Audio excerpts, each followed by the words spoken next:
Hi, I'm Jack with healthofmyhome.com. Now we've made it to the quintessential topic for energy auditors. Our romantic partners often joke that this is the only topic we want to talk about. In response to that, we try to convince them that they actually love insulation themselves. They just don't even realize that it's insulation, like their favorite clothes or blankets. To us, it's all insulation.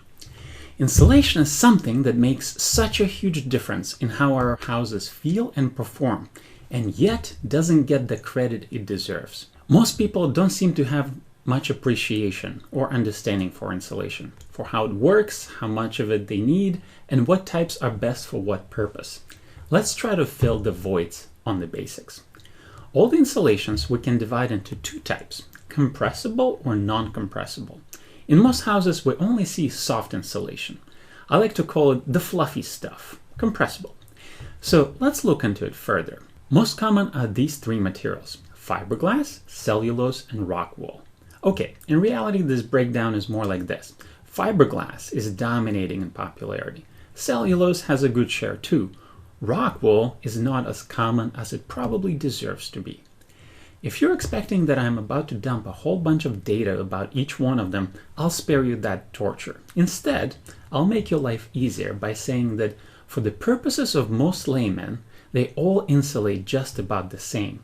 Their insulation ability, which is rated in R value per inch of thickness, is comparable enough that I would say, for our purposes, just rate it as R3 per inch, regardless of what fluffy stuff you find in your attic.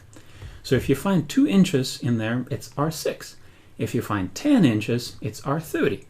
The difference between these materials is mostly not in how they insulate, but rather in other properties. Cost.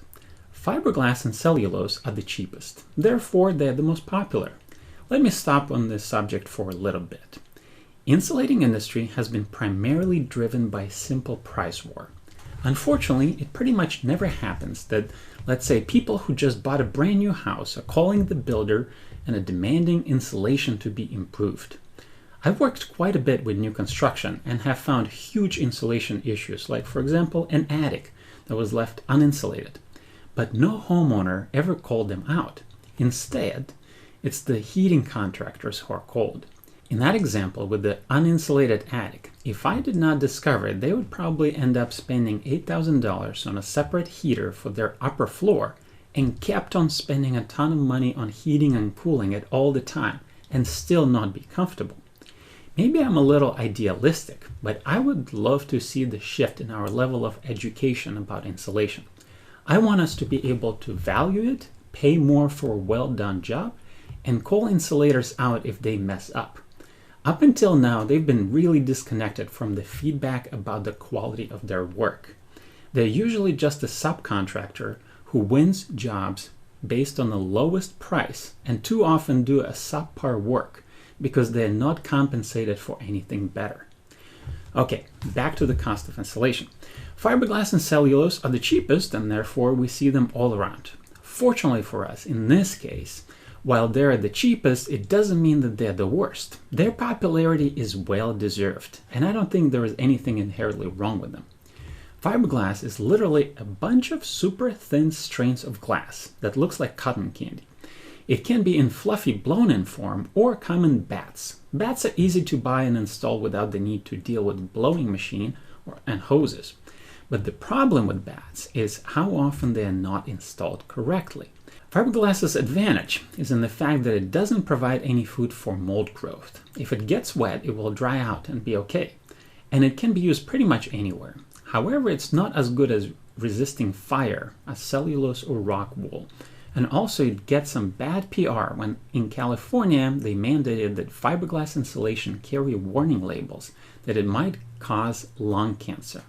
However, the data that it was based on was rather questionable, and based on solid evidence, the decision was overturned. So from what I'm able to see, there is no evidence and not much likelihood that exposure to fiberglass can cause cancer, even if you live in California. Cellulose insulation. What it is just newspapers shredded to almost dust and then treated with non-toxic chemicals that make it surprisingly fire retardant and unattractive to pests.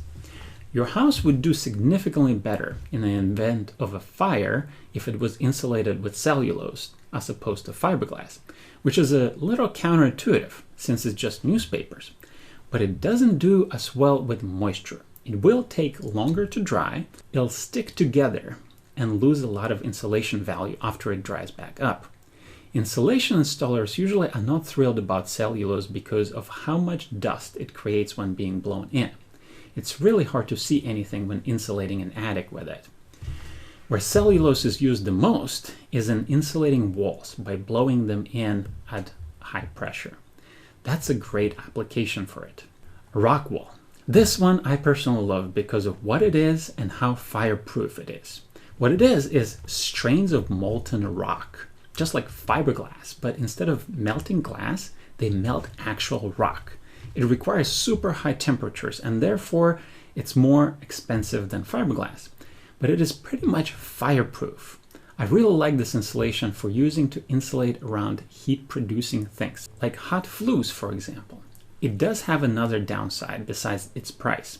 It weighs more than other insulations, so it requires more powerful machines to be blown in and adds more weight to the ceiling and to the house.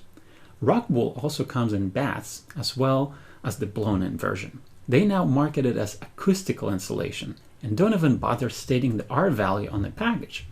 I noticed. I'm not convinced that it's significantly better at acoustical insulation than, say, fiberglass. If it is, it's most likely due to its mass. So you could get the same or better result by just adding more drywall to the surfaces you want to soundproof. However, its usefulness as an insulation that can resist extreme heat is undeniable, and that's where it really shines in my opinion. Let's demystify the R value now. What does the R value actually mean? It just seems like an arbitrary number. The simplest way I can explain it is this. Imagine a piece of plywood. You can imagine how much heat is moving through it if you had, let's say, a wall made out of just one sheet of plywood and nothing else. That would be about R1. If we insulate it to R2, we will cut the amount of heat being lost through it in half. So we'll save 50% of our heating bill. If we insulate to R10, we'll cut it down to 1/10, so we'll save 90% of our heat. If we insulate to R50, we'll cut it to 1/50th, and we'll save 98%. So the R value is the number that tells you how well something resists to heat passing through it. The higher, the better, but realistically to a point. Did you notice how it's the first little bit of insulation that saves much more energy than each next layer? You might have heard of it as the law of diminishing returns. The reason why that is quite simple. It's not because a further layer of insulation doesn't work as hard as the previous. It sure does. To understand what's happening, let's just look at this example of the heat moving from the house to a well-insulated attic. As we remember, each inch of insulation is about R3.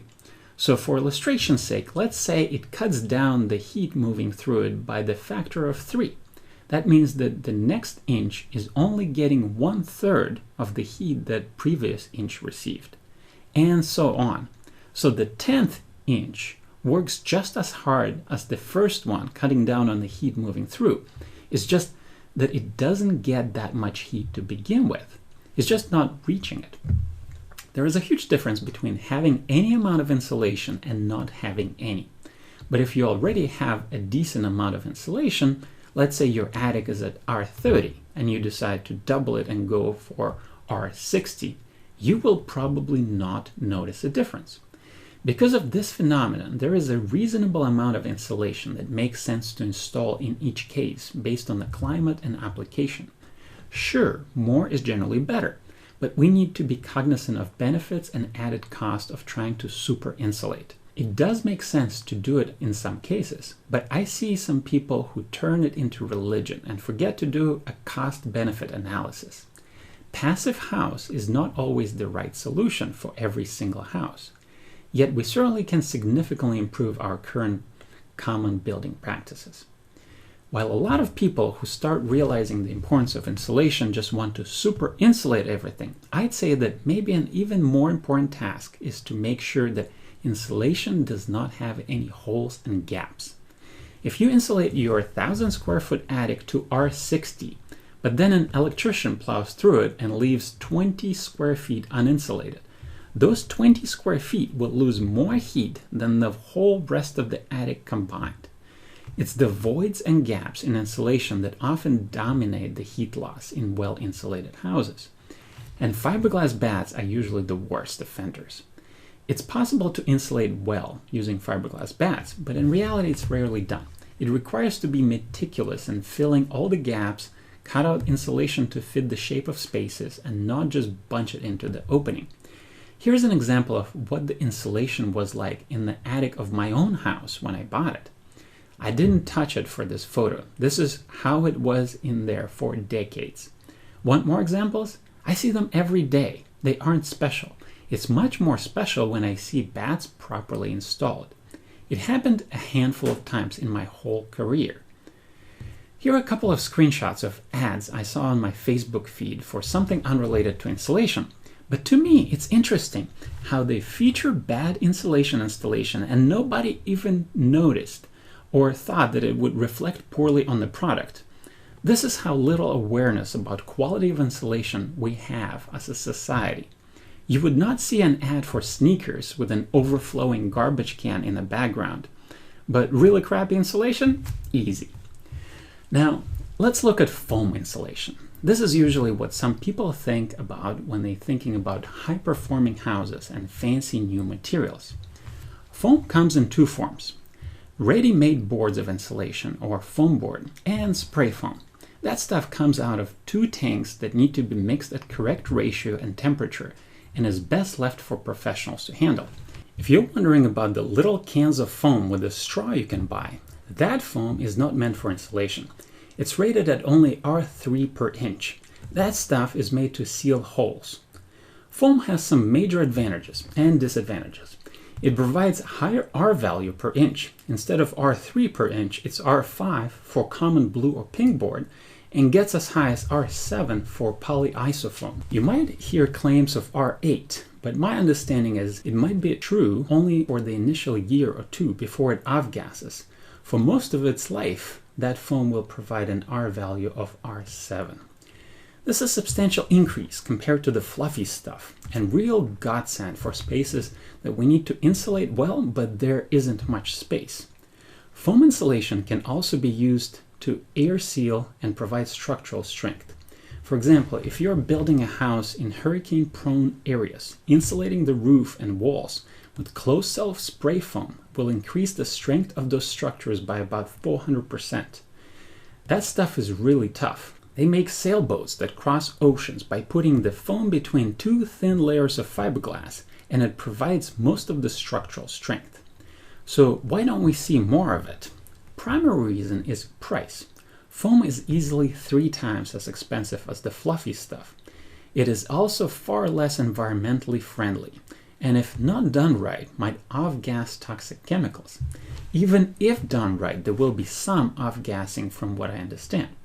While the fluffy stuff is mostly fairly natural, non-toxic materials, foam is made by large chemical factories, and the best performing spray foams off-gas to some degree. You might have heard about some more exotic types of insulation, like denim, sheep wool, or silica aerogel.